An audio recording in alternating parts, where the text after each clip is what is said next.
Hola amigos, bienvenidos a la tercera parte de nuestra serie de videos titulada Cómo identificar a la religión verdadera. En capítulos anteriores aprendimos varias cosas importantes, como por ejemplo, que al Dios verdadero no le agradan todas las formas de adoración. Por ejemplo, detesta la idolatría, o sea, el culto a imágenes de todo tipo.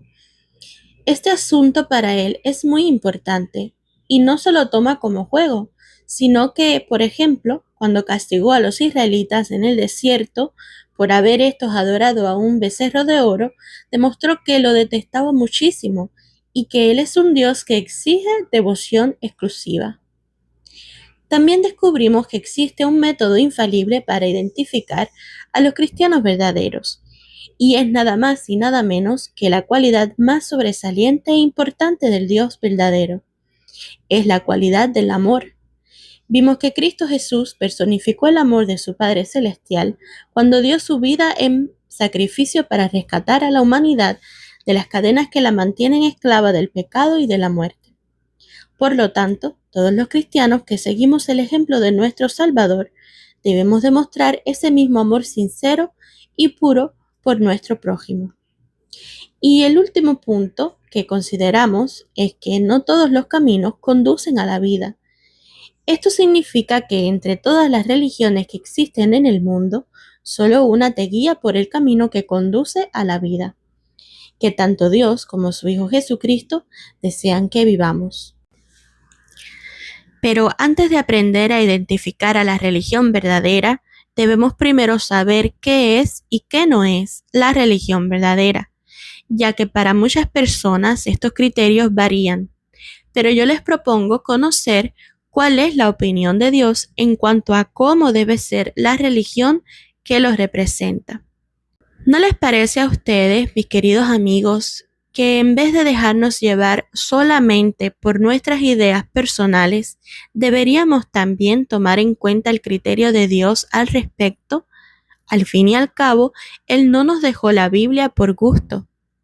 Así que sería muy sensato y sabio de nuestra parte dejar que sea la palabra de Dios quien nos guíe en este asunto. Por ejemplo, ¿tiene Dios una religión específica, bien estructurada y definida aquí en la tierra? ¿Por qué querría Dios que lo adoráramos dentro de una religión? ¿Qué es la religión y para qué sirve? Todas estas preguntas tienen respuesta en la Biblia. Te invito a que leamos juntos Hechos 15:14. Dice, Simeón ha relatado cuidadosamente cómo Dios por primera vez dirigió su atención a las naciones para sacar de ellas un pueblo para su nombre. Si has tenido la oportunidad de leer la Biblia anteriormente, estoy segura de que sabes que antiguamente el pueblo de Dios era llamado Israel. O sea, que solo los israelitas, a quienes también se les conoce como judíos, eran considerados el pueblo del Dios verdadero. Y esto es así debido a una promesa que Dios le hizo a Abraham y a sus descendientes. Si te interesa saber cuál fue esta promesa, la puedes leer en Génesis capítulo 12, versículos 2 y 3, y también en Génesis capítulo 13, versículos 14 al 16. Entonces, debido a esta promesa que Dios le hace a Abraham, es que él elige a sus descendientes para que fueran ellos exclusivamente el pueblo elegido que los representara aquí en la tierra. Entonces, cuando Cristo, el Hijo de Dios, viene a la tierra y presenta su sacrificio para rescatar a la humanidad, Dios extiende la invitación de formar parte de su pueblo a personas de todas las naciones. Así que a partir de entonces, el pueblo de Dios no estaría conformado exclusivamente por los descendientes de Abraham, sino que cualquier persona que pusiera fe en el sacrificio de Cristo e hiciera la voluntad de Dios podría pertenecer a su pueblo.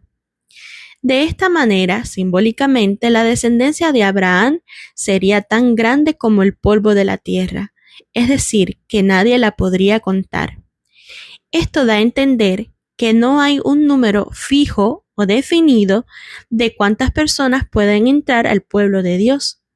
Así que sin importar tu nacionalidad, tu raza o tu linaje, si pones fe en el sacrificio de Cristo y haces la voluntad de Dios, tú puedes también formar parte de su pueblo y beneficiarte de la promesa que Dios le hizo a Abraham. ¿Y en qué te podría beneficiar a ti esta promesa? Bueno, en que todos aquellos que formen parte del pueblo de Dios recibirán vida eterna aquí en la tierra, como parte de las recompensas de esta gran promesa. Y bueno, si deseas asegurarte de lo que te estoy diciendo, puedes buscar algunos textos claves como por ejemplo Salmo 37:11, Mateo 5:5, Juan 3:16 y Revelación 21:3 y 4. Amigos, el pueblo de Dios ha estado conformado por miles de personas a lo largo de los siglos, desde los tiempos de Abraham hasta la actualidad e incluyendo el futuro. Inicialmente el pueblo de Dios estaba constituido exclusivamente por los israelitas. Sin embargo, con la muerte de Cristo y su sacrificio en rescate de la humanidad, según la voluntad de su Padre Celestial, se establecieron las bases para extender este gran privilegio y oportunidad de ser parte del pueblo de Dios a miles de personas de todas las naciones, lenguas y pueblos. Entonces, ¿qué papel ejerce la religión dentro del pueblo de Dios? Pues bien, la religión en el contexto del pueblo de Dios es una estructura organizada que facilita la adoración correcta, la educación bíblica, el testimonio al resto de personas en el mundo y el apoyo mutuo entre sus miembros. En otras palabras, la religión dentro del pueblo de Dios actúa como un gobierno temporal que administra y legisla basándose en la Biblia, mientras espera el establecimiento del reino de Dios bajo el mando de Cristo. Entonces, ¿qué textos bíblicos nos ayudan a considerar a la religión verdadera y el papel que ésta cumple dentro del pueblo de Dios de una manera realista y adecuada? Pues bien, podemos considerar juntos Mateo 6:10, que dice lo siguiente: Venga tu reino, hágase tu voluntad como en el cielo, así también en la tierra. Aquí Jesús nos enseña a orar por la venida del reino de Dios, porque solo el reino de Dios puede establecer la adoración perfecta en toda la tierra. Amigos, la religión verdadera no es perfecta, porque a pesar de que se rige exclusivamente por las normas de Dios registradas en la Biblia, quienes dirigen la religión verdadera y toman decisiones administrativas no son personas perfectas.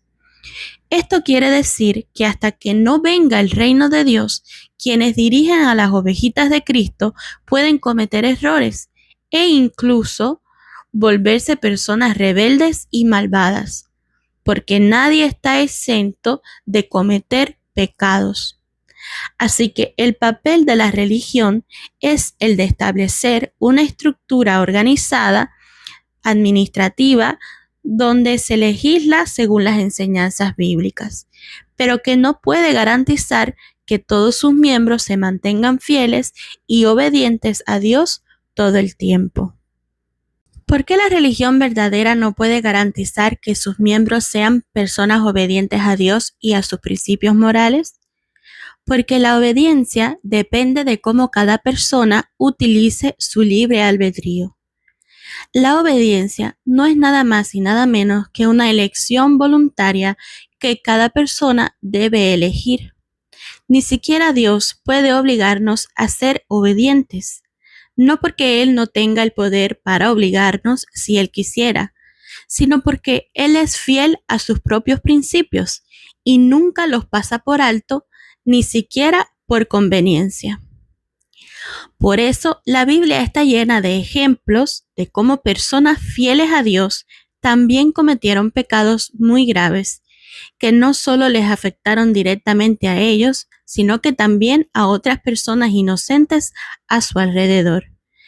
Y también de cómo Dios actuó en cada uno de estos casos, demostrando todas sus cualidades.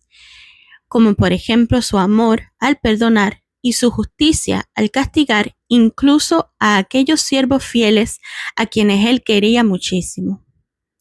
Un ejemplo muy conocido es el del rey David. Este hombre valiente y fiel demostró muchísimas veces cuánto amaba y respetaba a Dios, pero aún así pecó gravemente contra él cometiendo pecados como la fornicación y el asesinato premeditado. Dos pecados que son bastante graves. Sin embargo, el rey David demostró arrepentimiento sincero y se ganó el perdón de Dios. De su historia podemos aprender muchas lecciones, como por ejemplo que incluso aquellas personas que dirigen o tienen cargos de liderazgo dentro del pueblo de Dios y han demostrado ser fieles por muchísimos años, pueden cometer pecados así o incluso más graves que los del rey David. Por consiguiente, la capacidad de los miembros del pueblo de Dios para pecar y recibir perdón no significa que Dios apruebe el pecado ni que el perdón sea una excusa para pecar. Simplemente que la condición pecaminosa de la humanidad es una realidad y por mucho que nos esforcemos por acatar las normas de Dios, tenemos un alto porcentaje de probabilidad de cometer pecados graves. Pero Dios ofrece su perdón a aquellos que, como el rey David, demuestren verdadero arrepentimiento. Y bien amigos, sobre este tema todavía quedan muchísimas cosas importantes por decir, pero lamentablemente se nos está acabando el tiempo del video. Así que para no hacerlo tan largo, te invito a que no te pierdas el próximo video, donde continuaremos hablando acerca de este tema tan interesante. Que pasen un buen día y que Dios los bendiga. Gracias.